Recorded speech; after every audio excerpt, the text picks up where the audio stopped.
It's Jonathan Block. Welcome to the Treehouse studio today. I'm thrilled to bring you Dana Perino, who co-anchors Fox News Channel's morning news program, America's Newsroom, and serves as co-host of Fox News' The Five, which is the most watched show in all of cable news. Dana was press secretary under President George W. Bush. She is founder of Minute Mentoring, a women's leadership program designed to foster the next generation of female leaders. She's active in global health and child development through the One Campaign and Mercy Ships, and she helps American veterans suffering from PTSD through Companions for Heroes. Today, she is here because she's also best-selling author of 5 books, including her most recent, Purple State, which is a fiction book which speaks to an important idea in America right now. Friendship and even love can transcend party lines, and I think it's a super important message for all of us. Don't miss what Dana says about forgiveness, discipline, and the flight to London that changed her life. I'm Jonathan Block, and this is Stumbling Blocks, How Great Leaders Are Made. Here's Dana Perino.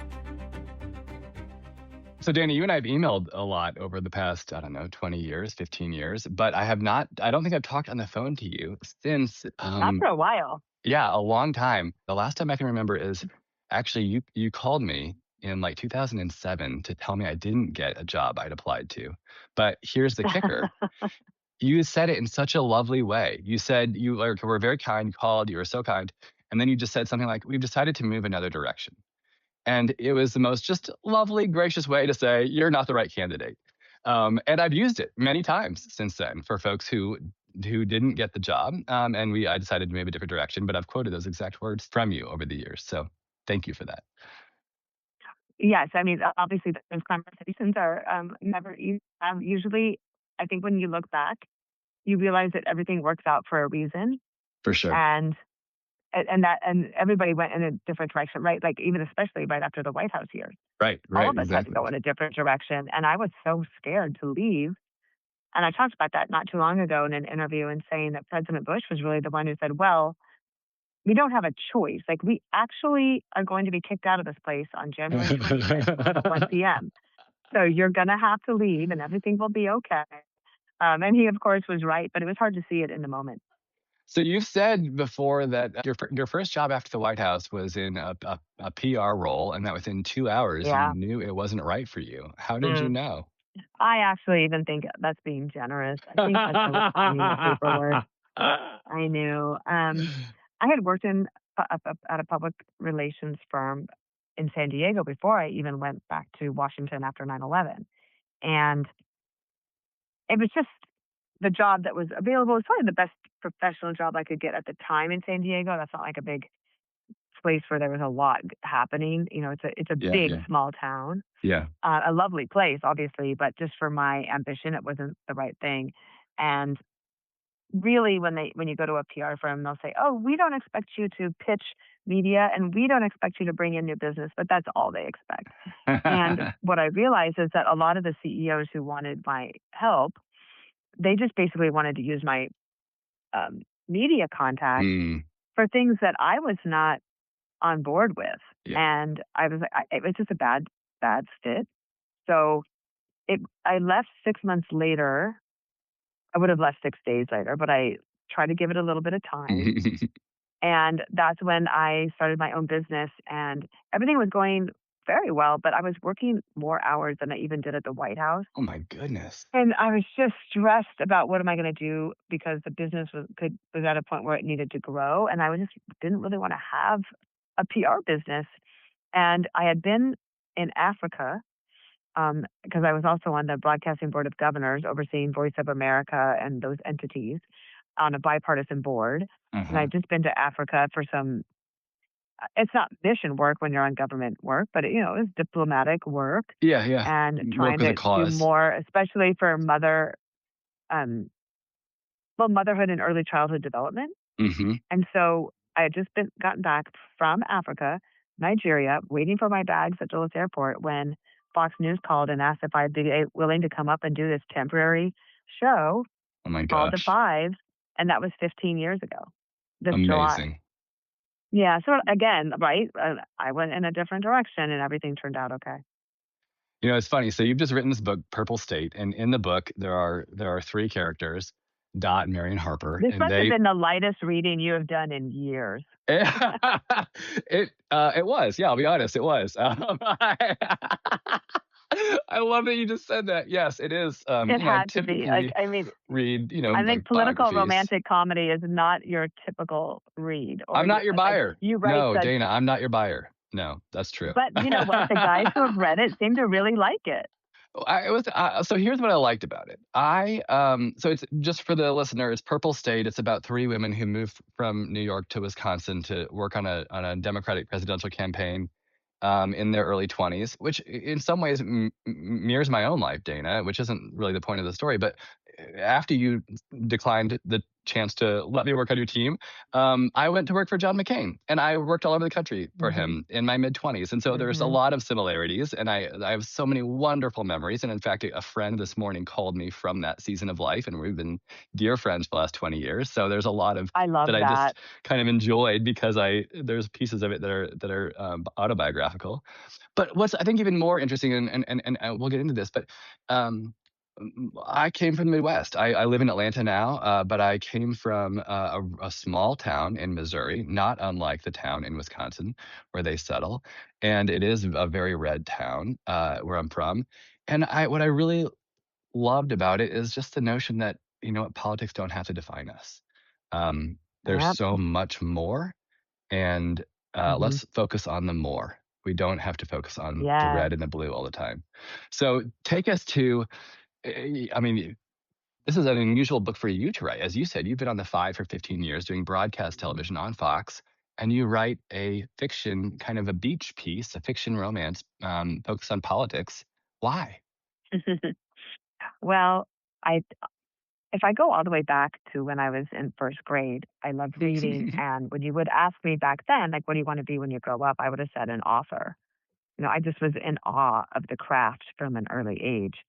And as I got older, of course, I gravitated toward news and opinion and analysis, especially in my professional life. But I always have been a voracious reader of fiction. And I guess when I turned 50, there were things I wanted to try, but and realizing that I had time to do some things, but not a ton of time. Mm, And so I had written nonfiction. They had been very successful. And I didn't set out to like write a book. It was I had invited an author to come visit me. And actually I think you would really like his books. His name is Andrew Graff. And he oh, writes fiction from a like a um hunting, fishing, camping kind of way, right? oh, There's always like cool. there's always an adventure that's happening. You're And he right. I was would like that. an Afghan veteran. He was in the Air Force when we went to war in Afghanistan. He was a jet mechanic. Came back and went to the Iowa Writers MFA. Mm, And this was ultimately this was what came out of that after a fashion. And I saw his book listed in USA Today as one of the 10 best books to read that summer. I read it. I loved it. I put it on my Instagram story, and he sent me a DM and said, "Wow, you don't know how much this means to me." mm, And I said, "No, actually, I do, and that's why I did it." And mm. then about 8 months later, he said, "I have my next book coming out. Would you be willing to read a galley?" And I said, "Yes, I'd love to." And I loved it. So I invited him to come do a book signing at this little bookshop that I support in Bayhead, New Jersey. And we were on a walk, and he said, "Last night you said you have an idea for a book." And I said, "Oh, no, no, no, I'm not going to write a book or a novel. I have no idea how to do it. I'm too busy. There's no way." And he said, "Well, how long is this walk?" I said, "About 3 miles." And he said, "Okay, start talking." Oh my So gosh. about 200 yards down the street, he, because he'd done it before and he teaches creative writing, he goes, "Wait, it could all come down to one gerrymandered district in Wisconsin." And a light bulb went off. And I said, "Wait, I think it could." And when I thought about doing interviews for the novel, and I thought, people are going to ask me how I wrote this book. And to be honest, Jonathan, I don't know. I mean, I know that I was super disciplined and I would sit and write from 11 to 4 every Saturday and Sunday for Oh 18 my months. goodness. That's But a when I lot. think about how the story came out of my imagination, it's kind of hard to remember. Is it really? Mhm. That's a Like, fast. when you write nonfiction, Yeah. you are researching and your facts, and it's like you're, or like for me, it's memory and my mentoring advice, and it's very specific and easy. Not easy. It's never easy, but like what you're writing about. For this, I had to create a world and characters and their descriptions and their feelings, and to talk like them and to think like them. And I think what probably will surprise some people is that I write about it in a very, I think, generous way from a Democrat's perspective. Yeah. And ultimately, my goal is for people to walk away and think about wearing their politics more lightly as they go Hmm. through life. Talk about that a little bit because I think it's so interesting coming from you as a former White House press secretary to a Republican president, and now on Fox. Talk about how you kind of in your own life wear your politics lightly. Well, you know, I love policy. I don't really Hmm. love the politics. I Yeah. like following politics. I Yeah. would never run for office ever. I would Interesting. never ever do Yeah. that. But Yeah. I like following politics, I like analyzing politics, but I never argue about politics. Mm. Um, because I'm kind of like our old boss that way. Remember when Hmm. President Bush wrote decision points, he basically said, "Here's how I made these decisions. Yeah. This is the information I had. This is how I thought it through. This is the decision I made. These are the consequences from the decision, and I am done arguing about it." Hmm. Yeah. And I Yeah. always thought that was so great. I'm like, I don't need to argue about it. I'm just going to say, this is how I see it. This is what I think. I'm not going to advocate. Sometimes I advocate for things like biological males competing in women's sports. Hard pass. Like I will argue against that any day of the week with anybody. Yeah. But that it's few and far between the things that I really get anxious about. Education, K through 12 education. I feel very strongly about that. Um, and some other things, but really I have a job where I'm it presenting the news. Yeah. I'm not the news story. I don't want to Right. be. Right. Um, so I think that's a little bit how I think about it. And I don't ever want to lose a friend because of politics. Yeah. Absolutely.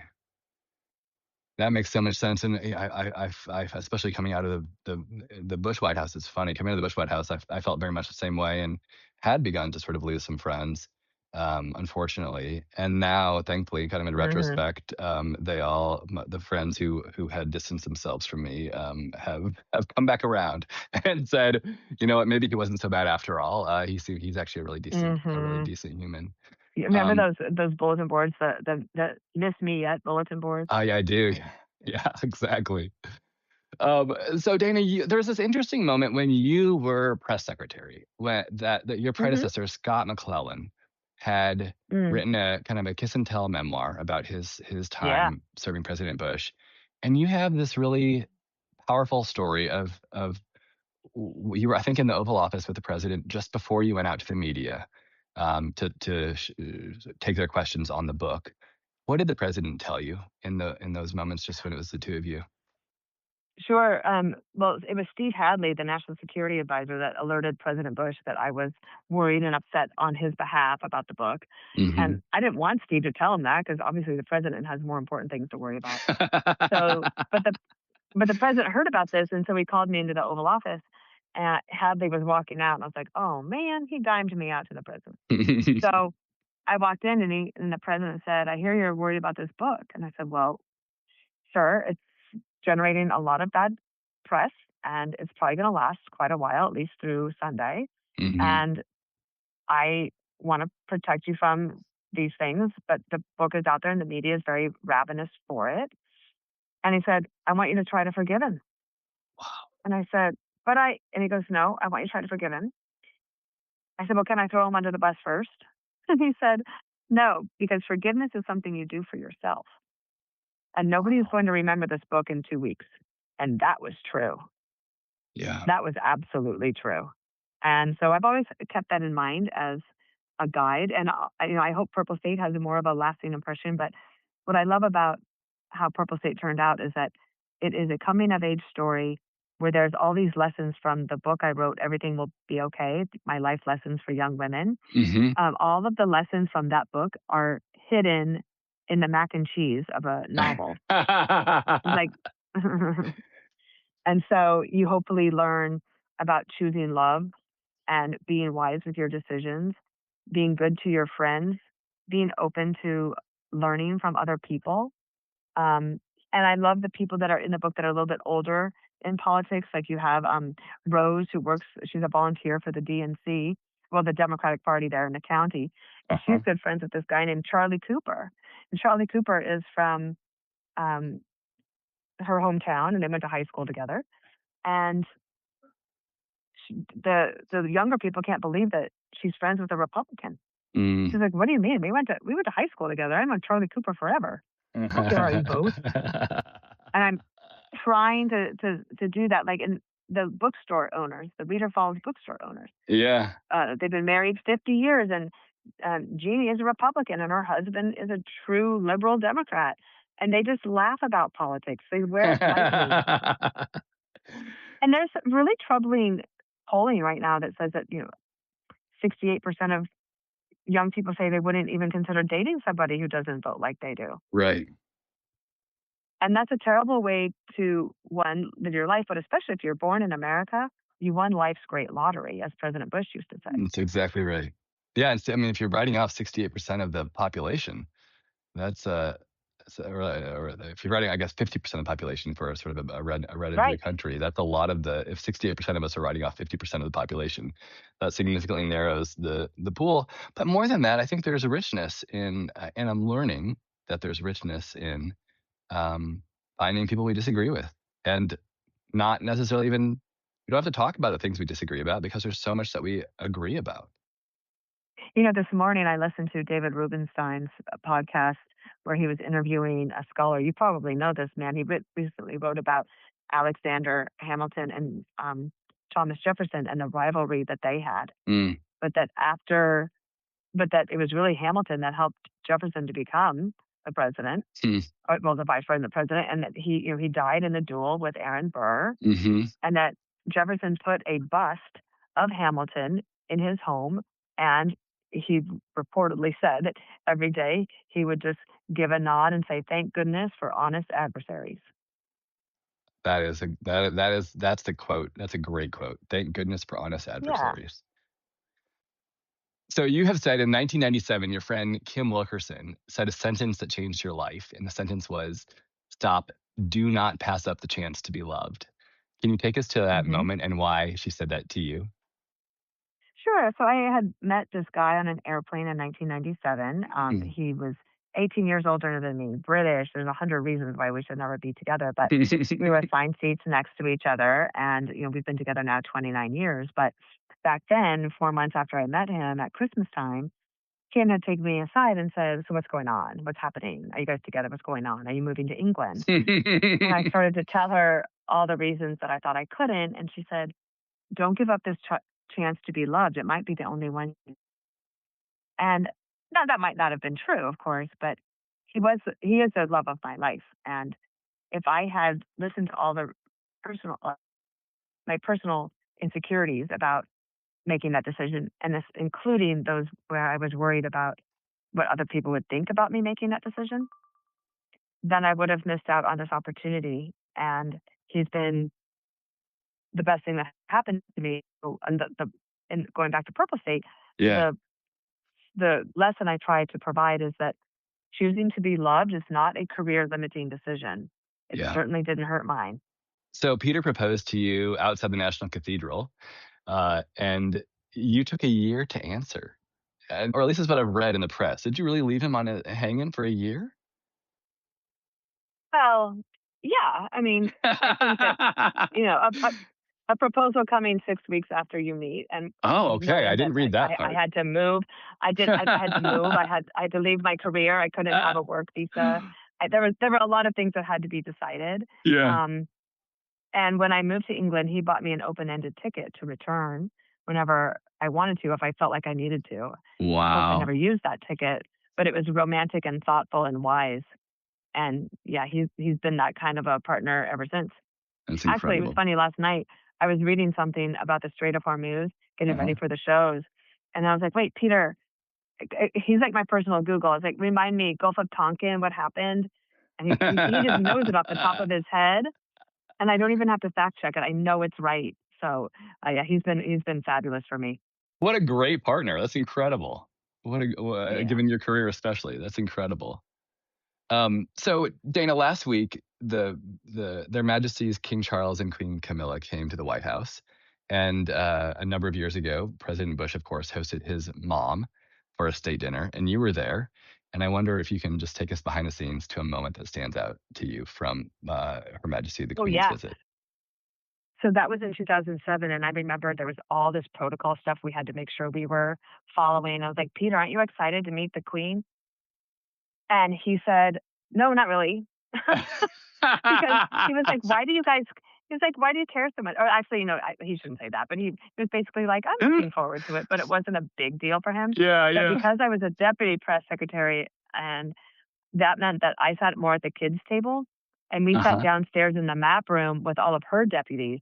Oh So my it was gosh. more relaxed and raucous, and we had the best time. And I met her dresser, the person in charge of her wardrobe, Are you and I kidding asked me? her what she carried.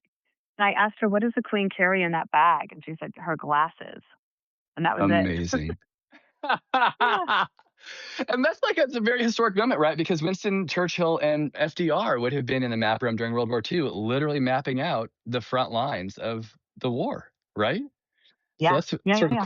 quite something to have had dinner with the Queen's staff then, a Queen who knew Winston Churchill.